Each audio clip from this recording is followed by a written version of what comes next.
रवि प्रदोष व्रत कथा। रविवार के दिन यह व्रत आने के कारण इसे रवि प्रदोष व्रत कहा जाता है। प्रदोष व्रत हर महीने के दोनों पक्षों की त्रयोदशी तिथि को रखा जाता है। एक समय सर्व प्राणियों के हितार्थ परम पावन भागीरथी के तट पर ऋषि समाज द्वारा विशाल गोष्ठी का आयोजन किया गया। इस सभा में व्यास जी के परम शिष्य पुराण वेता सूत जी महाराज हरि कीर्तन करते हुए पधारे। सूत जी को आते ही हुए देखकर शौनकादि 88,000 ऋषि मुनियों ने खड़े होकर दंडवत प्रणाम किया।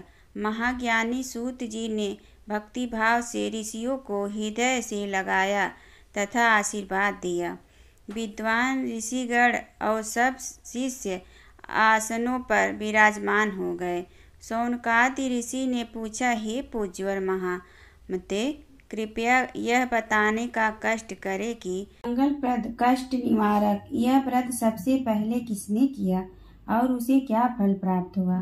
श्री सूत जी बोले, आप सभी शिव भक्त के हैं। आपकी भक्ति को देखकर मैं व्रती मनुष्यों की कथा कहता हूँ, ध्यान से सुनो। रवि प्रदोष की कथा के अनुसार एक गांव में अति दीन ब्राह्मण निवास करता था। उसकी साध्वी स्त्री प्रदोष व्रत किया करती थी। उसे एक ही पुत्र रत्न था। एक समय की बात है, वह पुत्र गंगा स्नान करने के लिए गया। दुर्भाग्यवश मार्ग में चोरों ने उसे घेर लिया और वे कहने लगे कि हम तुम्हें मारेंगे नहीं, तुम अपने पिता के गुप्त धन के बारे में हमें बतला दो। बालक दीन भाव से कहने लगा कि बंधुओं, हम अत्यंत दुखी दीन हैं, हमारे पास धन कहाँ है। तब चोरों ने कहा कि तेरे इस पोटली में क्या बंधा है। बालक ने निसंकोच कहा कि मेरी माँ ने मेरे लिए रोटियां दी है। यह सुनकर चोरों ने अपने साथियों से कहा कि साथियों, यह बहुत ही दीन दुखी मनुष्य है, अतः हम किसी और को लूटेंगे। इतना कहकर चोरों ने उस बालक को जाने दिया। बालक वहां से चलते हुए एक नगर में पहुंचा। नगर के पास एक बरगद का पेड़ था। वह बालक उसी बरगद के वृक्ष की छाया में सो गया। उसी समय उस नगर के सिपाही चोरों को खोजते हुए उस बरगद के वृक्ष के पास पहुंचते और बालक को चोर समझकर बंदी बना राजा के पास ले गए। राजा ने उसे कारावास में बंद करने का आदेश दिया। ब्राह्मणी का लड़का जब घर नहीं लौटा तब उसे अपने पुत्र की बड़ी चिंता हुई। अगले दिन प्रदोष व्रत था। ब्राह्मणी ने प्रदोष व्रत किया और भगवान शंकर से मन ही मन अपने पुत्र की कुशलता की प्रार्थना करने लगी। भगवान शंकर ने उस ब्राह्मणी की प्रार्थना स्वीकार कर ली।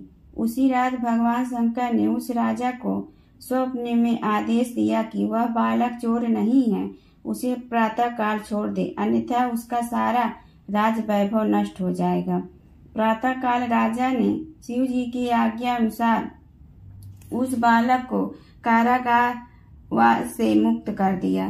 बालक ने अपनी सारी कहानी राजा को सुनाई। सारा वृतांत सुनकर राजा ने अपने सिपाहियों को उस बालक के घर भेजा और उसके माता पिता को राज दरबार में बुलाया। उसके माता पिता बहुत ही भयभीत थे।